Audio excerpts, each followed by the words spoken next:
Hello guys, how are you? I hope all well. चलते हैं class में। और अभी जो हमारी क्लासेस चल रही हैं कंटेम्प्रेरी इंडिया की, उसमें हम जो पढ़ रहे हैं कमीशंस। कमीशंस बिफोर इंडिपेंडेंट हमने देखे कौन कौन से कमीशंस आया, और आफ्टर इंडिपेंडेंट हम कमीशंस को पढ़ रहे हैं, जिसमें हमारा जो फर्स्ट हमने कमीशन को पढ़ा 1948 में, जो राधा कृष्णन कमीशन आया, उसको हमने पढ़ा। सेकंड हमारा था जो राधा कृष्ण कमीशन था, वो हायर एजुकेशन को लेकर था। जो ये सेकेंडरी कमीशन को लेकर आया है, सेकेंडरी कमीशन, जो कि मुदालियर कमीशन है या इंडियन एजुकेशन कमीशन भी उसको बोलते हैं। और ये 1952 में आया, 1952 1953 में। और अब जो हम आज थर्ड कमीशन को पढ़ रहे हैं, जो कि आफ्टर इंडिपेंडेंट ही अभी आया था, 1964 टू 66। इस कमीशन को अपॉइंट किया गया गवर्नमेंट ऑफ इंडिया के द्वारा। और ये इसको कोठारी कमीशन भी कहते हैं, बिकॉज इसके चेयरपर्सन थे डॉक्टर DS कोठारी। तो देख लेते हैं, इसमें पढ़ते हैं कि क्या इन्होंने दिया, क्या रिकमेंडेशन दी। और जितने भी आपके कमीशन आए एजुकेशन के ऊपर, उन्होंने सभी ने इन्वेस्टिगेट किया उस टाइम की सिचुएशंस को, उस टाइम की एजुकेशन को, उस टाइम की क्या आपकी कल्चरल जो सिचुएशंस थी, आपकी पॉलिटिकल क्या सिचुएशंस थी, आपकी इकोनॉमिकल क्या सिचुएशंस थी, एजुकेशन में क्या नीड्स थी सोसाइटी की, उस सब को इन्वेस्टिगेट करके अपने अपने अकॉर्डिंगली टाइम टू टाइम उन्होंने सजेशंस और रिकमेंडेशंस दी है। ये है कोठारी कमीशन, जो कि 1964 टू 66 में आया था। द Kothari commission 1964 to 66 officially known as the Indian education commission. इसको इंडियन एजुकेशन कमीशन के नाम से भी जानते हैं। was one of the most significant commission in the history of Indian education. It was the first comprehensive commission to deal with with all aspect and level of education in Indian education, from primary to higher, including higher education, including teacher education, technical education and adult education। ये देखिए, ये जो commission आया, इस commission में आपका all aspect हर एक level पे आया, आपका प्राइमरी लेवल पे, हायर लेवल पे, और आपका एडल्ट एजुकेशन है, टीचर एजुकेशन है, वोकेशनल एजुकेशन है। इसने जो भी एजुकेशन के एरिया, हर एक एरिया को कवर किया। अब बेसिक इन्फॉर्मेशन में हम इसमें देखेंगे commission name. what is the commission name? Commission name is Indian Education Commission या Kothari commission. Chairman Dr. DS Kothari, then Chairman of the UGC। Year of the active, कब ये इसको अपॉइंट किया गया, कौन से ईयर से ये एक्टिव रहा? ये है 1964 टू 66।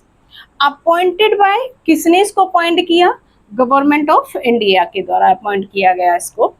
और इसने जो जब इसको अपॉइंट करने के बाद फिर इसको जो इसने रिपोर्ट दी, वो आपकी रिपोर्ट दी इसने जून 1966 में। नेक्स्ट इसका एम क्या था? To formulate a national pattern of education for India.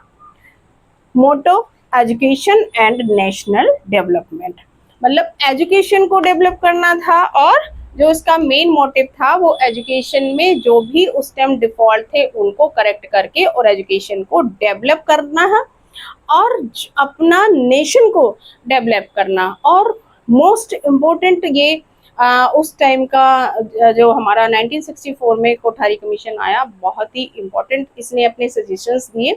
इसमें हम अभी चलते हैं।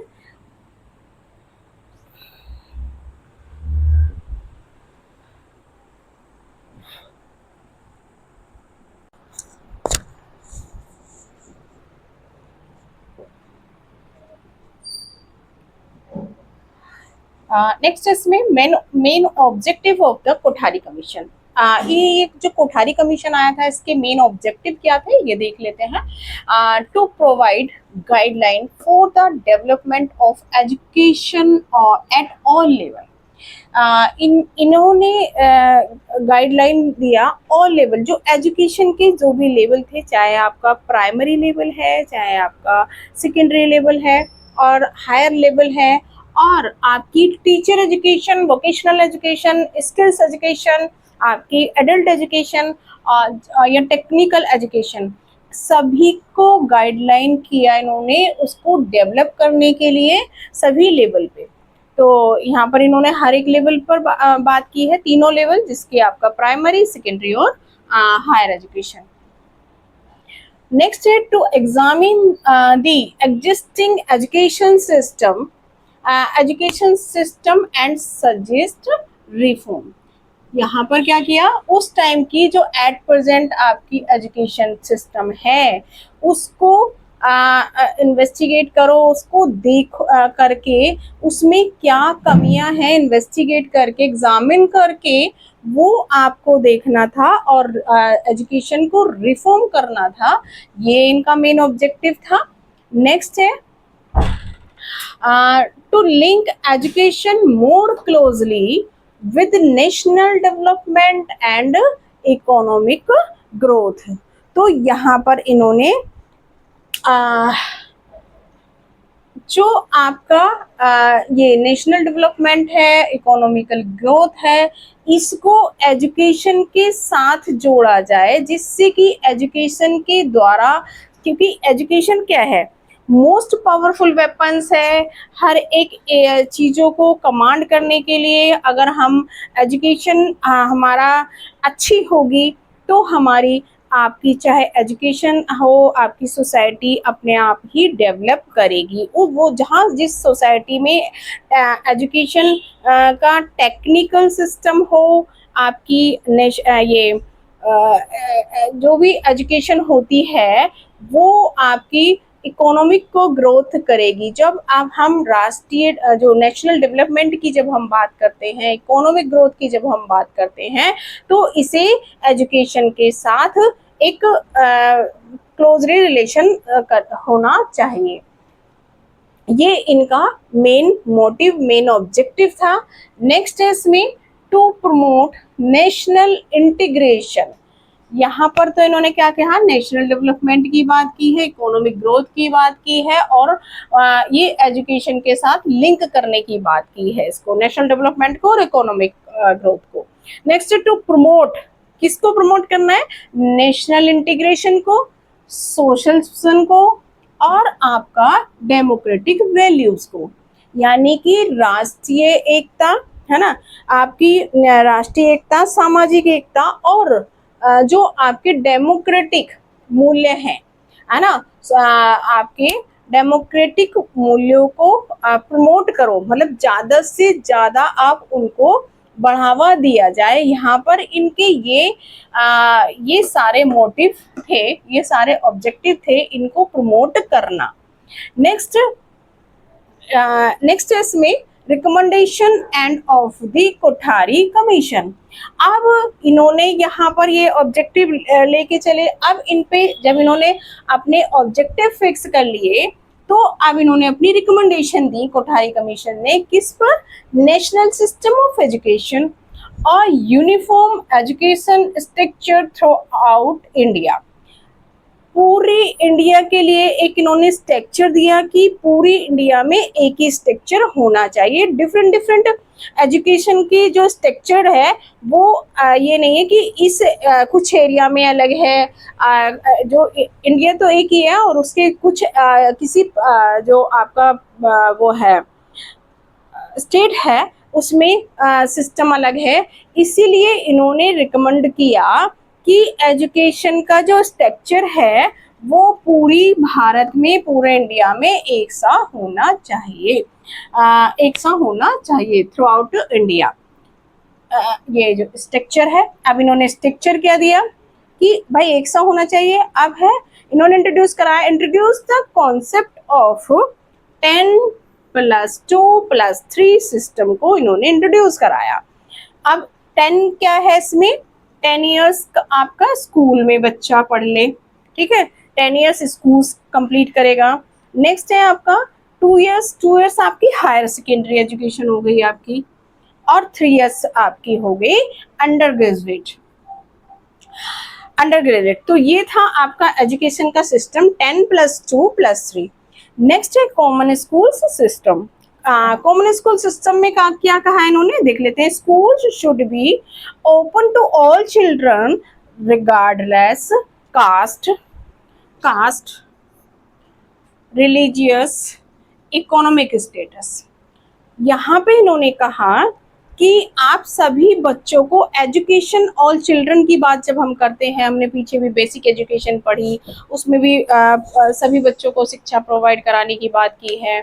7 to 14 ईयर्स फ्री एजुकेशन की बात की थी। तो यहाँ पर भी इन्होंने कहा कि आप ऑल चिल्ड्रंस के लिए ओपन कर दीजिए सभी स्कूल्स को, है ना, सभी स्कूल्स होने चाहिए। इसमें किसी तरह का भेदभाव नहीं होना चाहिए। काश ये ना हो कि बच्चा किसी अगर एक निम्न जाति का है तो इसलिए उसको एजुकेशन ना दी जाए, या किसी ऐसे रिलीजन से बिलोंग करता है जो हम पसंद नहीं करते तो उसे एजुकेशन ना दी जाए, या उसका इकोनॉमिक स्टेटस अच्छा नहीं है तो इसलिए उसकी एजुकेशन ना दी जाए। तो इसीलिए इन्होंने कहा कि कोई भी भेदभाव ना किया जाए। इवन जेंडर वाइजनेस नहीं की जानी चाहिए, लड़का हो या लड़की हो सभी को एजुकेशन प्रोवाइड कराई जाए। तो यहाँ पर इन्होंने कहा एजुकेशन के लिए ये इनकी रिकमेंडेशन इन्होंने दी। नेक्स्ट है and social regression in education. जो आपका सोशल रिग्रेशन है वो भी एजुकेशन से समाप्त किया जाए, उसको एंड कर दिया जाए। किसी भी तरह का सोशल रिग्रेशन नहीं किया जाना चाहिए। सभी बच्चों को, सभी लोगों को एक समान समझ के आप एजुकेशन प्रोवाइड कराई जाए। तो ये कोठारी कमीशन ने सजेशंस दिए, इसमें हम नेक्स्ट पढ़ते रहेंगे, कंटिन्यू हमारी क्लास चलेगी अभी इसकी। अभी हमने सिर्फ ये 2 सजेशंस यहाँ पर दिए हैं। इसको आपका कोठारी कमीशन को हमने आज इंट्रोड्यूस कराया, उसके क्या पर्पस था, उसके क्या ऑब्जेक्टिव्स थे, ये हमने आज यहाँ पर देखे। और आगे अदर जो इसके इन्होंने रिकमेंडेशन दी हैं, जो भी इन्होंने सजेशंस दिए हैं, वो हम नेक्स्ट की क्लास में पढ़ेंगे। और आज के लिए इतना ही, थैंक यू। बने रहिए मेरे साथ क्लास में, और आपका अपना यूट्यूब अनुष्ठान चैनल है, उसे सब्सक्राइब कीजिए, लाइक कीजिए, कमेंट्स कीजिए। Thank you.